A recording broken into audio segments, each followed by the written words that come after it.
नमस्कार। World news में आज रूस और भारत की दोस्ती का नजारा पूरी दुनिया देख रही है। रूस के राष्ट्रपति व्लादिमीर पुतिन भारत के दौरे पर आए हैं और पीएम मोदी ने खुद उनका स्वागत किया है।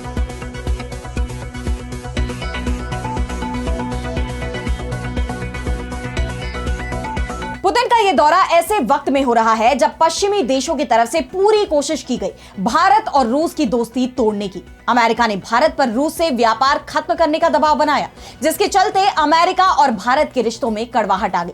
और अब पुतिन के इस भारत दौरे को लेकर कहा जा रहा है कि यूक्रेन युद्ध के बीच भारत और रूस ने पश्चिमी देशों को दिया बड़ा संदेश। तो पुतिन के इस दौरे पर हम करेंगे विस्तार से चर्चा, लेकिन आइए जरा उन खबरों को भी देख लें जिन पर आगे होगी बात। रूसी राष्ट्रपति पुतिन की यूक्रेन और नेटो को चेतावनी, अपने हितों की रक्षा करेगा रूस। यूरोपीय देशों को अमेरिका पर नहीं है भरोसा, बड़ा खुलासा आया सामने। ट्रंप प्रशासन ने बदले H-1B वीजा के नियम, अब सोशल मीडिया अकाउंट की जांच के बाद मिलेगा वीजा, भारतीयों पर पड़ेगा सबसे ज्यादा असर। जापान को चीन की चेतावनी, अपनी टिप्पणी वापस ले पीएम ताकाइची। ताइवान ने जापान के रुख का किया समर्थन, बढ़ा तनाव। और चलते चलते में देखेंगे वैज्ञानिकों ने प्रशांत महासागर में छिपी दुनिया का लगाया पता, रोबोट ने किया चौंकाने वाला खुलासा। इन सभी खबरों पर हम विस्तार से करेंगे बात, लेकिन पहले एक नजर हेडलाइंस पर। पाकिस्तानी आर्मी चीफ असीम मुनीर बने देश के पहले chief of defence forces. Pakistan के राष्ट्रपति आसिफ अली जरदारी ने की नियुक्ति, अब देश के सबसे ताकतवर शख्स बने मुनीर। इजरायली सेना ने दक्षिणी लेबनान में फिर किए हवाई हमले। आईडीएफ ने हमले के इलाकों में ईरान समर्थित समूह के हथियारों के गोदाम होने का किया दावा, क्षेत्र में बढ़ा तनाव। अमेरिकी राष्ट्रपति ट्रंप ने कांगो और रवांडा के बीच कराया शांति समझौता, वॉशिंगटन अकॉर्ड दिया नाम। कांगो ने अमेरिका के साथ रेयर अर्थ मेटल डील भी की साइन। 30 देशों पर ट्रैवल बैन लगाने की तैयारी कर रहे अमेरिकी राष्ट्रपति ट्रंप, इनमें 19 देशों को पहले ही कर चुके प्रतिबंधित। अमेरिकी गृह सुरक्षा सचिव क्रिस्टी नोएम ने किया खुलासा। तो रूस के राष्ट्रपति व्लादिमीर पुतिन भारत के दौरे पर हैं। उनका यह दौरा भारत और रूस के संबंधों के लिए जितना अहम माना जा रहा है, इसका उतना ही असर जियोपॉलिटिक्स पर भी पड़ने वाला है। दरअसल यूक्रेन युद्ध शुरू होने के बाद से यह पुतिन का पहला भारत दौरा है। उनके खिलाफ अंतरराष्ट्रीय क्रिमिनल कोर्ट ने अरेस्ट वारंट जारी किया हुआ है और इसके बावजूद उन्होंने भारत दौरे को अहमियत दी। और जब पुतिन भारत पहुंचे तो खुद पीएम नरेंद्र मोदी ने सभी प्रोटोकॉल तोड़ते हुए एयरपोर्ट जाकर उनका स्वागत किया। दोनों नेता गले मिले और वहां से एक ही गाड़ी में बैठकर एयरपोर्ट से 7 लोक कल्याण मार्ग स्थित प्रधानमंत्री के आधिकारिक आवास पहुंचे, जहां पीएम मोदी ने राष्ट्रपति पुतिन के लिए डिनर होस्ट किया। डिनर के बाद प्रधानमंत्री मोदी ने पुतिन को रूसी भाषा में गीता भेंट की। पीएम मोदी ने पुतिन के साथ कुछ तस्वीरें अपने सोशल मीडिया पर शेयर करते हुए खुशी जाहिर की है और लिखा है कि भारत और रूस की दोस्ती हमेशा उम्मीदों पर खरी उतरी है, जिससे दोनों देशों के लोगों को फायदा पहुंचा है। दरअसल रूस और भारत की दोस्ती सोवियत संघ के जमाने से ही चर्चा में रही है। दोनों देशों के बीच स्ट्रैटेजिक पार्टनरशिप को भी 25 साल पूरे हो चुके हैं और इस मौके पर 7 नेताओं के प्रतिनिधिमंडल के साथ 23वीं भारत रूस समिट में शिरकत करने के लिए पुतिन भारत पहुंचे। राष्ट्रपति भवन में उन्हें गार्ड ऑफ ऑनर से सम्मानित किया गया। उन्होंने राजघाट जाकर राष्ट्रपिता महात्मा गांधी की समाधि पर माल्यार्पण किया, जिसके बाद वो हैदराबाद हाउस पहुंचे, जहां उनकी पीएम मोदी के साथ द्विपक्षीय वार्ता भी हुई। इस दौरान पीएम मोदी ने कहा कि भारत न्यूट्रल नहीं है, भारत शांति के पक्ष में है। दुनिया को एक बार फिर शांति की जरूरत है और भारत शांति की हर कोशिश का समर्थन करता है। पीएम मोदी का यह बयान रूस यूक्रेन युद्ध को लेकर आया, जिसके जवाब में पुतिन ने यूक्रेन में शांति की कोशिशों के लिए पीएम मोदी का आभार जताया और कहा कि रूस भी शांति के ही पक्ष में है। दोनों नेताओं के बीच सामरिक, आर्थिक और कूटनीतिक मोर्चे पर बातचीत हुई। कई समझौतों पर मुहर भी लगाई गई। दोनों नेताओं की इस मुलाकात पर पूरी दुनिया की नजरें बनी हुई हैं, क्योंकि अमेरिका से लेकर यूरोप तक कई पश्चिमी देशों ने भारत पर रूस से दूरी बनाने का दबाव डाला। यूक्रेन युद्ध खत्म करने के लिए भारत से रूस पर दबाव बनाने की मांग की गई। अमेरिकी राष्ट्रपति डोनाल्ड ट्रंप ने तो रूस से व्यापार कम करने की धमकी देते हुए भारत पर 50% टैरिफ तक लगा दिया। लेकिन जिस तरह भारत और रूस अपनी दोस्ती को मजबूत करते दिखाई दे रहे हैं, उसे पश्चिमी देशों के लिए बड़े संकेत के रूप में देखा जा रहा है। अमेरिकी मीडिया का कहना है कि भारत ने यह साफ कर दिया है कि वो अपने फैसले खुद लेगा। The New York times, the Washington post और द वॉल स्ट्रीट जर्नल समेत कई प्रमुख समाचार पत्रों ने इसे भारत का स्ट्रॉन्ग जियोपॉलिटिकल स्टेटमेंट बताया। विश्लेषकों का कहना है कि भारत और रूस ने अपनी रणनीतिक स्थिति और इरादे साफ जाहिर कर दिए हैं। भारत रूस पर भरोसा बनाए हुए है और अमेरिका के साथ टैरिफ तनाव के बावजूद अपनी रणनीतिक स्वायत्तता से पीछे हटने को तैयार नहीं है। वहीं चीनी मीडिया के मुताबिक अमेरिका और भारत के संबंधों में तनाव आने की स्थिति में भारत रूस के साथ अपने सहयोग को और गहरा कर सकता है और कई क्षेत्रों में अपनी विविध साझेदारी का विस्तार कर सकता है। यानी पुतिन का यह भारत दौरा वाकई में कई मायनों में अहम माना जा रहा है। और अब बढ़ते हैं अगली खबर की तरफ, जहां हम बात करेंगे रूस यूक्रेन में युद्ध विराम की कोशिशों के बीच बढ़ते तनाव की। तो एक तरफ अमेरिकी राष्ट्रपति डोनाल्ड ट्रंप का पीस प्लान है और दूसरी तरफ रूस और यूक्रेन में तेज होती जंग।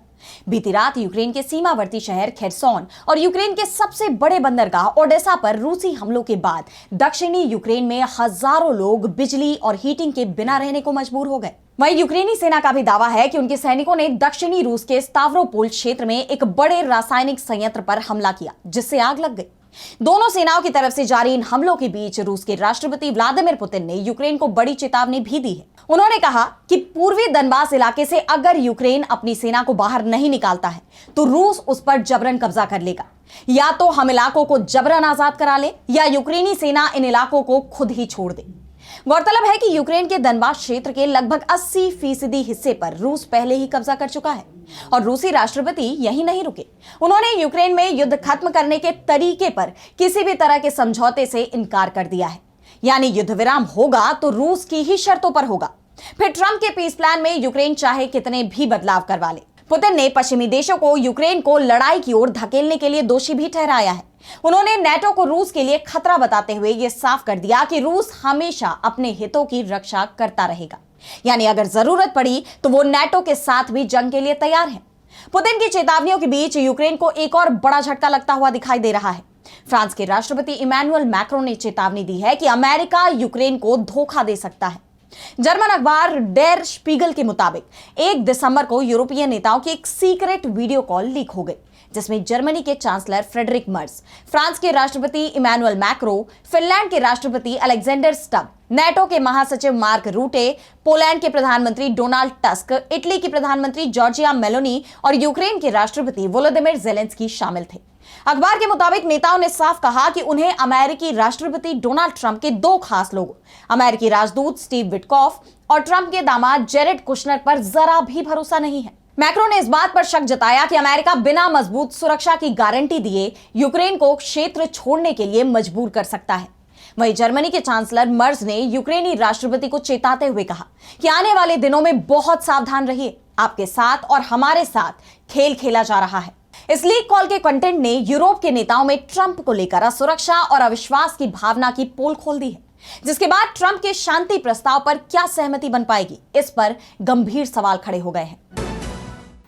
और अब अगली खबर में बात करेंगे कि कैसे ट्रंप के नए आदेश से बढ़ी भारतीयों की मुश्किल। तो जब से डोनाल्ड ट्रंप ने अमेरिका के राष्ट्रपति के तौर पर पदभार संभाला है, तब से वो एक के बाद एक कई ऐसे फैसले ले रहे हैं जो हैरान करने वाले हैं। भारत को लेकर तो अमेरिकी राष्ट्रपति ने सख्त रुख अपनाया हुआ है। पहले ट्रंप ने टैरिफ लगाकर भारत के साथ खेल कर दिया और अब उन्होंने एक और ऐसा फैसला लिया है जिससे भारतीयों की मुश्किलें बढ़नी तय मानी जा रही है। दरअसल अमेरिका ने H-1B और H-4 वीजा प्रक्रिया को और सख्त कर दिया है।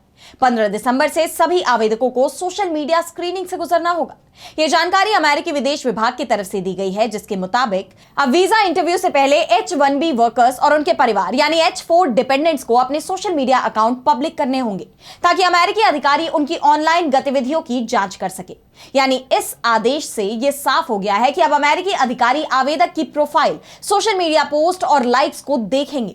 अधिकारी यह भी जांचेंगे कि कहीं किसी बयान में अमेरिका के नागरिकों, संस्थाओं या संस्कृति के प्रति वैमनस्यता तो नहीं, किसी आतंकी समूह का समर्थन तो नहीं या किसी अमेरिकी तकनीक का गलत इस्तेमाल करने के संकेत तो नहीं है। ऐसा कोई भी कंटेंट फॉलो अप इंटरव्यू, लंबे बैकग्राउंड चेक या वीजा रिजेक्शन की वजह बन सकता है। यानी साफ है कि अगर आवेदक की कोई भी सोशल मीडिया एक्टिविटी अमेरिकी हितों के खिलाफ दिखती है तो H-1B वीजा जारी नहीं किया जाएगा और ये नए नियम 15 दिसंबर से लागू होंगे। इसके निर्देश ट्रंप प्रशासन ने सभी दूतावासों को जारी कर दिए हैं। विशेषज्ञों का कहना है कि इन नए नियमों का सबसे ज्यादा असर भारतीयों पर पड़ेगा, क्योंकि USCIS डेटा के मुताबिक वित्त वर्ष 2024 में लगभग 80,500 नए H-1B वीजा भारतीयों को मिले थे, जबकि दूसरे स्थान पर चीन था। ऐसे में अमेरिका के इस कदम ने भारतीय युवाओं के अमेरिका में करियर बनाने के सपने के रास्ते में अड़ंगा लगा दिया है और साथ ही ट्रंप के इस कदम से भारत और अमेरिका के रिश्तों में तनाव और बढ़ सकता है। और अब अगली खबर में बात करेंगे ताइवान को लेकर जापान और चीन में फिर बढ़ते तनाव की। तो बीते कुछ वक्त में इन दोनों देशों के रिश्ते अब तक के सबसे खराब दौर में पहुंच गए हैं। चीन ने तो जापान पर हमले की भी तैयारी कर ली थी और अब एक बार फिर जापान चीन को लेकर टेंशन में दिख रहा है। उसे डर है कि चीन के साथ उसके संबंधों में तनाव और बढ़ सकता है। लेकिन इस बार जापान ने ऐसा कुछ नहीं किया है जिस पर चीन नाराज हो, बल्कि ताइवान के प्रधानमंत्री चो जंग ताई के बयान ने इन चर्चाओं को बल दे दिया है। उन्होंने कहा कि ताइवान जापानी प्रधानमंत्री साने ताकाइची की पिछले महीने की गई शांति और स्थिरता संबंधी टिप्पणियों से बहुत प्रभावित हुआ है, भले ही उन पर काफी दबाव हो। जापान और ताइवान एक्सचेंज एसोसिएशन के अध्यक्ष शूजो सुमी से मुलाकात करते हुए ताइवानी प्रधानमंत्री ने यह बयान दिया है। दरअसल जापानी संसद को संबोधित करते हुए जापान की प्रधानमंत्री साने ताकाइची ने कहा था कि अगर चीन ताइवान पर हमला करता है तो जापान के लिए भी खतरे जैसी स्थिति बन सकती है और ऐसे में जापान सामूहिक आत्मरक्षा के तहत प्रतिक्रिया दे सकता है। उनके इस बयान पर चीन इतना भड़क गया कि उसने सीधे जंग की ही चेतावनी दे दी थी। दोनों देशों की तरफ से सीमा पर सुरक्षा बढ़ा दी गई, हथियारों की तैनाती तक की गई, जिसे देख पूरी दुनिया टेंशन में आ गई थी। हालांकि बाद में पीएम ताकाइची ने यह भी साफ किया कि उनका इरादा चीन के खिलाफ बयान देना नहीं था। इसके बावजूद यह मामला शांत होता नहीं दिख रहा और अब ताइवान के पीएम के इस बयान से दोनों देशों में तनाव और बढ़ने की आशंका जताई जा रही है। इस बीच चीन ने जापानी पीएम से अपनी टिप्पणी वापस लेने की मांग दोहराई है। चीन के विदेश मंत्रालय ने कड़े शब्दों में कहा कि टोक्यो बीजिंग की तरफ से गलत टिप्पणी करार दिए गए अपने बयान को वापस ले और अंतरराष्ट्रीय समुदाय को इस पर स्पष्टीकरण दे। वहीं जापान ने तो चीन में रह रहे अपने नागरिकों को सावधानी बरतने की एडवाइजरी भी जारी कर दी है। दरअसल चीन ताइवान को अपना हिस्सा मानता है, जबकि ताइवान खुद को एक संप्रभु देश बताता है।